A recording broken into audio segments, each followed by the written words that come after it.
ರಾಜ್ಯ ಸರ್ಕಾರಿ ನೌಕರರು ಕೆಲಸದಲ್ಲಿ ಒತ್ತಡವಿದ್ದರೂ ಆರೋಗ್ಯ ಹಾಗೂ ನೆಮ್ಮದಿಗಾಗಿ ಕ್ರೀಡಾ ಚಟುವಟಿಕೆಯಲ್ಲಿ ಪಾಲ್ಗೊಳ್ಳುತ್ತಿರುವುದು ತುಂಬಾ ಸಂತೋಷದ ವಿಷಯವೆಂದು ಶಾಸಕ ಡಿಎಂ ಐಹೊಳೆ ಹೇಳಿದರು.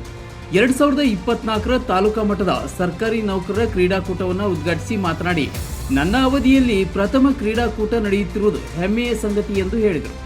ತಹಶೀಲ್ದಾರ್ ಸುರೇಶ್ ಮುಂಜೆ, ಸರ್ಕಾರಿ ನೌಕರರ ಸಂಘದ ತಾಲೂಕಾಧ್ಯಕ್ಷ ವಿಶ್ವನಾಥ್ ಹಾರೋಗೇರಿ, ಕ್ಷೇತ್ರ ಶಿಕ್ಷಣಾಧಿಕಾರಿ Basavarajappa R, KN Hanchinamani, Santosh Kamble, VS Arage, Sachin Saudalgi, HL Pujeri, Santosh Sumbadi, ಚಿತ್ರಕಲಾ ತಾಲೂಕಾ ಅಧ್ಯಕ್ಷ ಕರೆಪ್ಪ ನಾಯಕ್, ಉಪಾಧ್ಯಕ್ಷ KSGA DS Madalgi, Mohin Jirgihal, Syed Jamadar, Paramanand Galagali, BL Ganti ಸೇರಿದಂತೆ ಮುಂತಾದವರು ಉಪಸ್ಥಿತರಿದ್ದರು. ವಿಠಲ್ ಭಜಂತ್ರಿ, ಚಿಕ್ಕೋಡಿ. ಸುವರ್ಣ ಟೈಮ್ಸ್, ಇದು ನೇರ ನುಡಿ ಕನ್ನಡ ಧ್ವನಿ.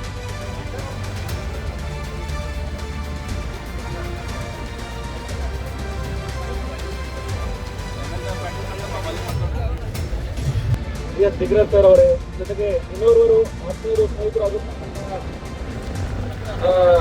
ಅಥಣಿಯ ರಾಜ್ಯ ಸರ್ಕಾರಿ ನೌಕರರ ಸಂಘದ ಅಧ್ಯಕ್ಷರಾಗಿರ್ತಕ್ಕಂಥ ಜೊತೆಗೆ ಎಲ್ಲ ಆ ಇಲಾಖೆ ಈ ಇಲಾಖೆ ಅನ್ನದೇ ಶಿಕ್ಷಕರು ನೌಕರರು ಅನ್ನದೇ ಈ ಒಂದು ಕಾರ್ಯಕ್ರಮದ ಯಶಸ್ಸಿಗೆ ಪ್ರೇರಣೆಯಾಗಿರ್ತಕ್ಕಂಥ ಎಲ್ಲ ನೌಕರರ ಬಾಂಧವರೇ ಹಾಗೂ ರಾಯಬಾಗ್ ತಾಲೂಕಾ ಘಟಕದ ಕರ್ನಾಟಕ ರಾಜ್ಯ ಸರ್ಕಾರಿ ನೌಕರ ಸಂಘದ ಎಲ್ಲ ಪದಾಧಿಕಾರಿಗಳೇ, ವಿಶ್ವನಾಥ್ ಹಾರೋಗೇರಿ ಅವರೇ, ಭಾಗವಹಿಸಿ ತಾವು ಸಂತೋಷದಿಂದ ಇರಬೇಕು. ನಿಮ್ಮ ಆರೋಗ್ಯ ಆಯುಷ್ಯ ನಿಮ್ಮ ಎಲ್ಲರಿಗೂ ಕೂಡ ಆರೋಗ್ಯ ಆಯುಷ್ಯ ಒಳ್ಳೆಯದಾಗಲಿಕ್ಕೆ ಪರಮಾತ್ಮನಲ್ಲಿ ಪ್ರಾರ್ಥನೆಯನ್ನು ಮಾಡ್ಕೊಂಡು ತಮ್ಮೆಲ್ಲರಿಗೂ ಕೂಡ ಎಲ್ಲ ಇಲಾಖೆಯ ನೌಕರರಿಗೂ ಕೂಡ ಶುಭವಾಗಲಿ, ತಮ್ಮ ಆಯುಷ್ಯ ಆರೋಗ್ಯ ಭಗವಂತ ಕಾಪಾಡಲಿಕ್ಕೆ ಪ್ರಾರ್ಥನೆ ಮಾಡ್ಕೊಂಡು ಎಲ್ಲರಿಗೂ ಕೂಡ ಈ ಸಂದರ್ಭದಲ್ಲಿ ಶುಭವನ್ನು ಹಾರೈಸಿ ಎಲ್ಲರಿಗೆ ನಮಸ್ಕಾರ. ಜೈ ಹಿಂದ್, ಜೈ ಕರ್ನಾಟಕ.